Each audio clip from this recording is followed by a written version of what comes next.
Traders को हमेशा assets की प्राइसेस में मैसिव जंप से फायदा हुआ है, खासकर वॉलेटाइल मार्केट कंडीशंस के दौरान।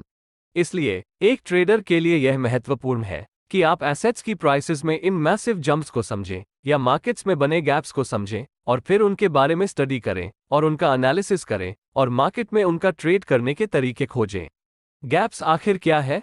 लगातार दो कैंडल्स के क्लोजिंग प्राइस और ओपनिंग प्राइस के बीच के डिफरेंस को गैप कहा जाता है, या सीधे शब्दों में कहें तो गैप किसी एसेट की प्राइस में डिसकंटिन्यूटी का एक एरिया है जहां एसेट की प्राइसेस या तो गिरती है या प्रीवियस डे की क्लोज के संबंध में बढ़ जाती है।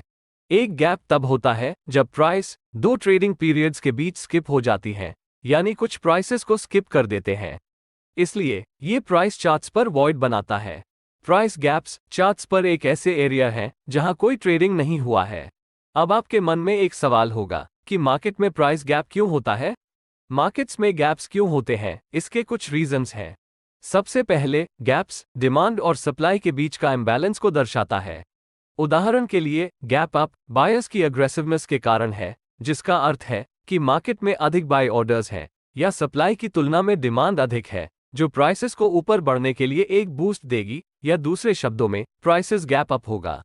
इसी तरह सेलर्स द्वारा अग्रेसिवनेस के कारण गैप डाउन होता है, जिसका अर्थ है कि मार्केट में अधिक सेल ऑर्डर्स हैं या बस सप्लाई डिमांड से अधिक है, जिसके कारण प्राइस नीचे गिर जाती है। इसलिए गैप्स हमेशा उन प्राइस लेवल्स पर होता है जहां सप्लाई और डिमांड के बीच इम्बैलेंस होता है। गैप्स होने का दूसरा कारण पार्टिसिपेंट्स की ओवरनाइट सेंटिमेंट या किसी बड़ी खबर के कारण भी होता है। गैप्स आमतौर पर तब होता है जब कोई नई खबर आती है या कोई बड़ी अनाउंसमेंट होती है जिससे मार्केट के फंडामेंटल्स में बदलाव होता है, आमतौर पर जब मार्केट्स क्लोज्ड होते हैं। जब ऐसी न्यूज़ फैलती है तो न्यूज़ की नेचर के आधार पर खरीदने या बेचने के लिए बायर्स या सेलर्स की ओवरफ्लो हो जाती है। और अंत में कभी कभी स्मार्ट मनी इंपॉर्टेंट सपोर्ट और रेजिस्टेंस लेवल्स को स्किप करने की कोशिश करती है, यानी अगर वे बुलिश हैं तो वे प्राइस को सप्लाई जोन के ऊपर गैप अप कर देंगे, जहां उन्हें संभावित रूप से सेलिंग प्रेशर का सामना करना पड़ सकता था।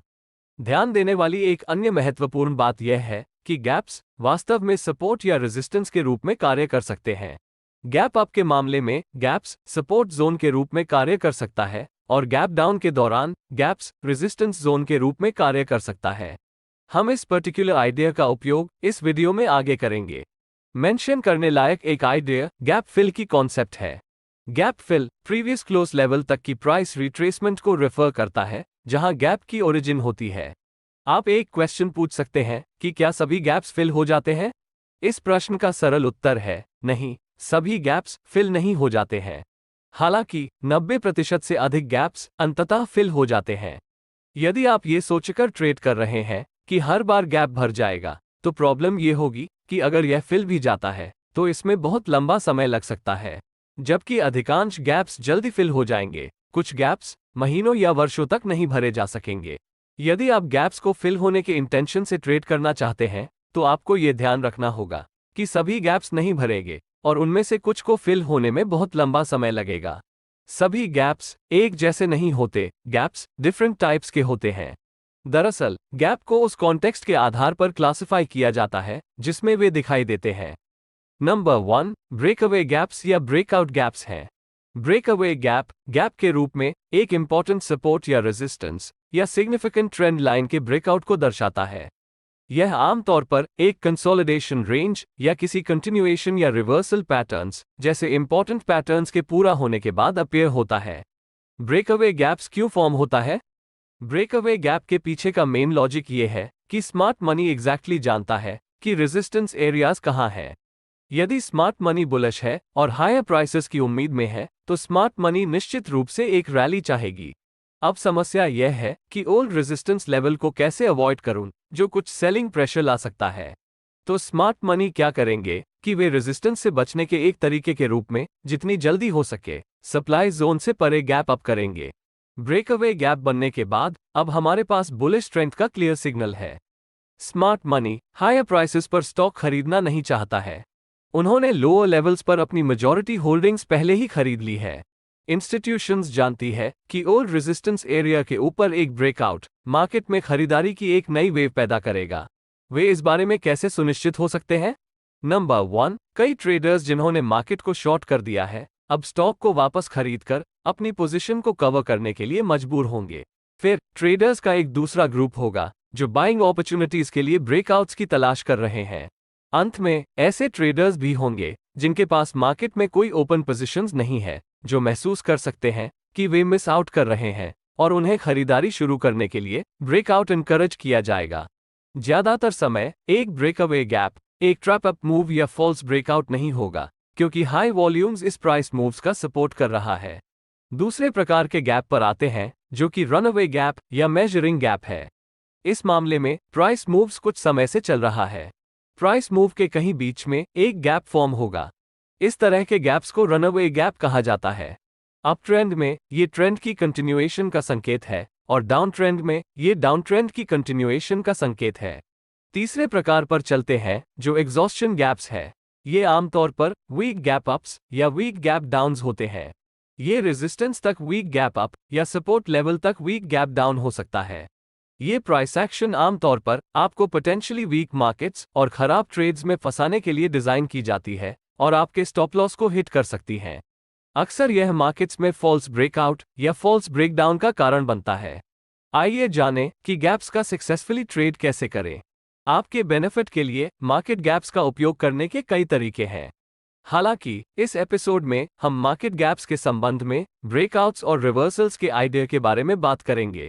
ये स्ट्रैटेजीज प्रीवियस ट्रेडिंग सेशन या प्रीवियस सेशंस रेंज के हाइज और लोज के आधार पर ओपन प्राइसेस के साथ दो टाइप्स के गैप्स पर आधारित है। तो यह एक आउटसाइड गैप या फुल गैप हो सकता है। ये तब होता है जब मार्केट प्रीवियस डे रेंज के बाहर ओपन होती है, यानी कैंडल गैप अप के लिए प्रीवियस डे के हाई के बाहर ओपन होती है या गैप डाउन के लिए प्रीवियस डे के लो के बाहर ओपन होती है। दूसरे प्रकार का गैप इनसाइड गैप या पार्शियल गैप है। इस मामले में मार्केट प्रीवियस डे रेंज के अंदर ओपन होती है, यानी गैप अप के मामले में कैंडल पिछले दिन के क्लोज प्राइस के ऊपर ओपन होती है, लेकिन पिछले दिन के हाई से ऊपर नहीं। गैप रियल है या ट्रैप है, ये डिटरमिन करने के लिए 3 फैक्टर्स हैं। ये 3 फैक्टर्स वॉल्यूम्स, ओपनिंग प्राइस और एक पर्टिकुलर लेवल तक की पुलबैक है। वॉल्यूम्स के बारे में ब्रीफली बात करते हैं। गैप्स वैलिड है या नहीं, ये डिटरमिन करते समय वॉल्यूम्स को ध्यान से देखना इंपॉर्टेंट है। उदाहरण के लिए, यदि शेयर ने गैप अप किया है और वॉल्यूम्स भी बढ़ रहा है और मॉर्निंग पुलबैक के बाद भी प्राइस अपने ओपन प्राइस से ऊपर रहती है, तो यह एक एक्सीलेंट साइन है कि स्टॉक और ऊपर जा सकता है। वॉल्यूम्स का उपयोग करने के अलावा आप वीवैप या वॉल्यूम वेटेड एवरेज प्राइस नामक एक इंडिकेटर का उपयोग भी कर सकते हैं, जो चार्ट्स पर वॉल्यूम्स के लिए एवरेज एडजस्टेड प्राइस को प्लॉट करता है और इसका उपयोग करना काफी आसान है। इसके अलावा वीवैप हायर वॉल्यूम वाले प्राइस पॉइंट्स को अधिक प्रायोरिटी देता है।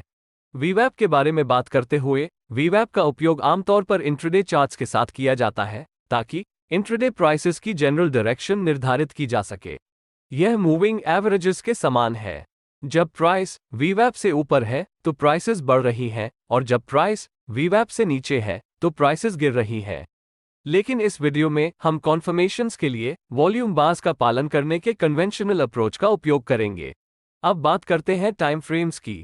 जिन स्ट्रैटेजीज के बारे में मैं चर्चा करने वाला हूं, वे स्मॉलर टाइम फ्रेम्स पर आधारित हैं, विशेष रूप से 5 मिनट के इंट्राडे चार्ट्स पर, और हम लगातार 2 कंसेक्यूटिव डेज के प्राइस डेटा पर डिस्कशन करेंगे जहां गैप्स हुआ है।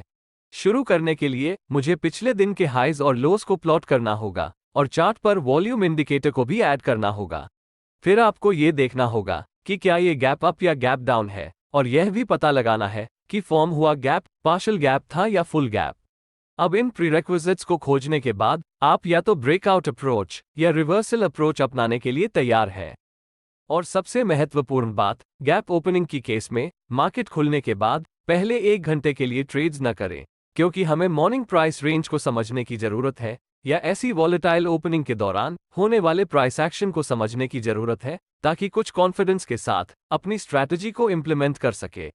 जैसा कि मैंने पहले मेंशन किया है कि 2 टाइप्स के गैप्स हैं, पार्शियल गैप्स और फुल गैप्स, और इन्हें आगे पार्शियल गैप अप और पार्शियल गैप डाउन और फुल गैप अप और फुल गैप डाउन में कैटेगराइज किया जा सकता है।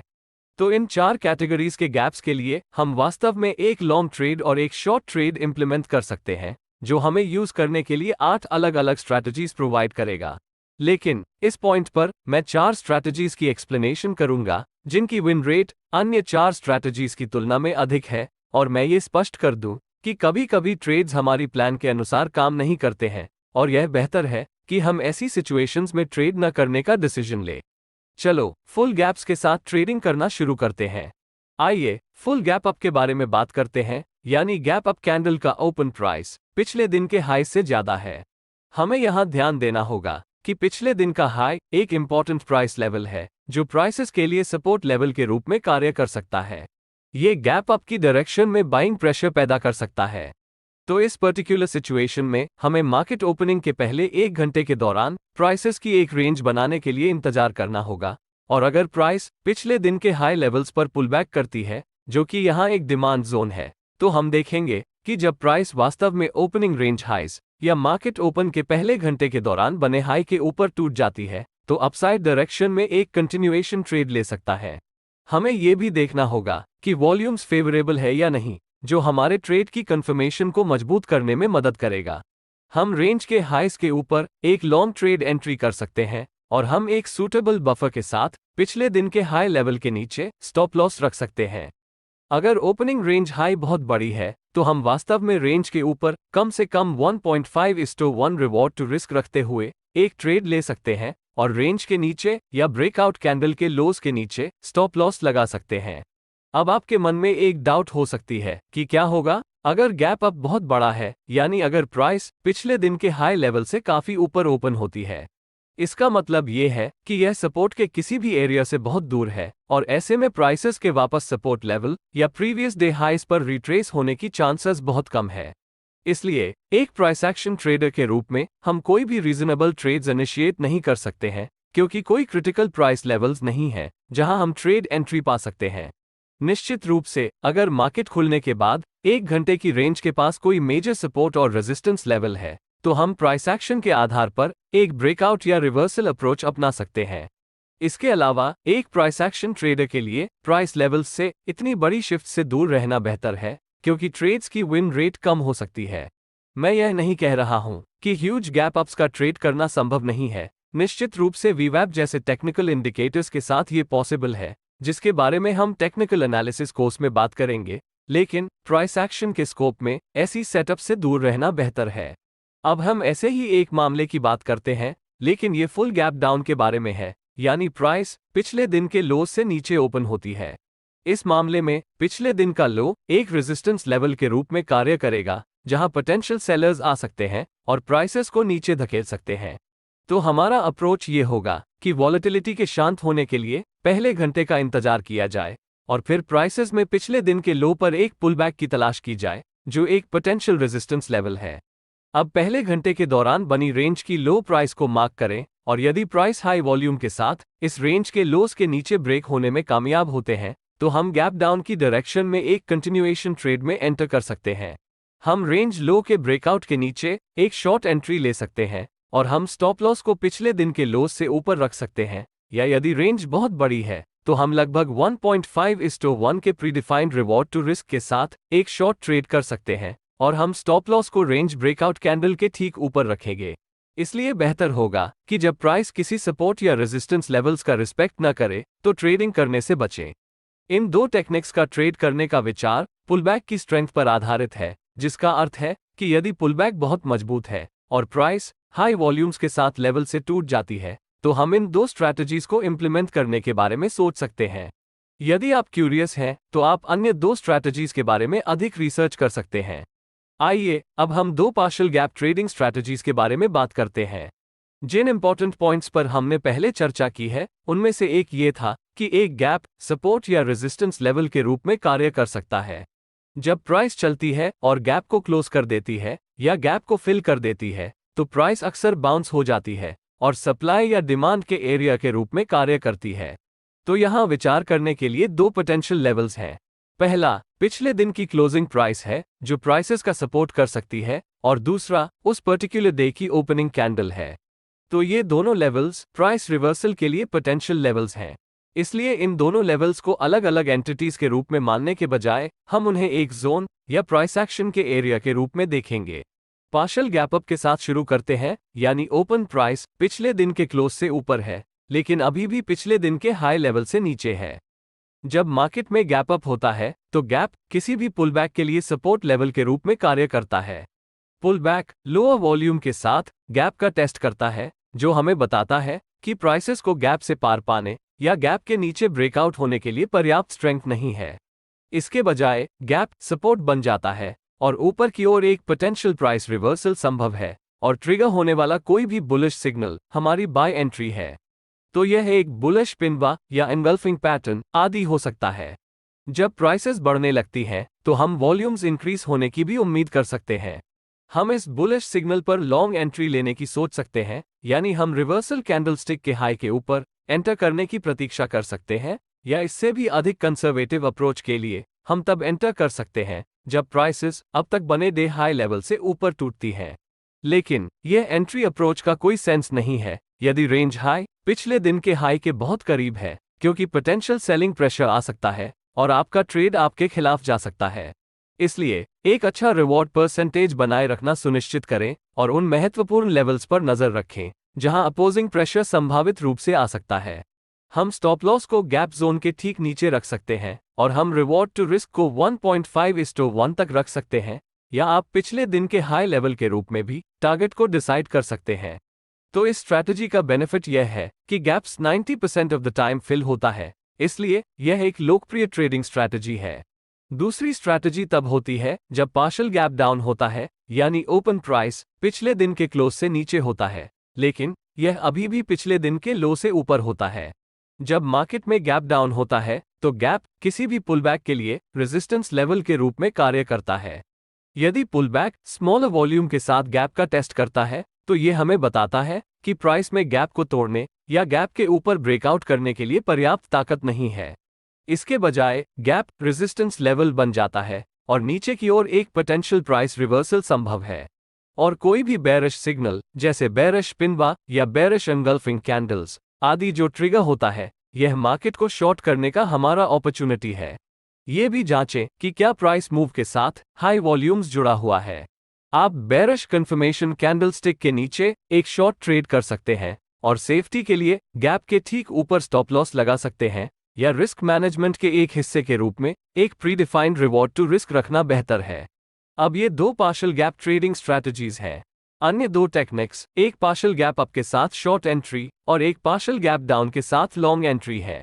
इन स्ट्रैटेजीज में भी वॉल्यूम्स और पुलबैक्स महत्वपूर्ण है, यानी अगर कोई पुलबैक होता है और फिर गैप जोन के माध्यम से एक स्ट्रॉन्ग वॉल्यूम ब्रेकआउट होता है तो हम इन टेक्निक्स का उपयोग करने के बारे में सोच सकते हैं।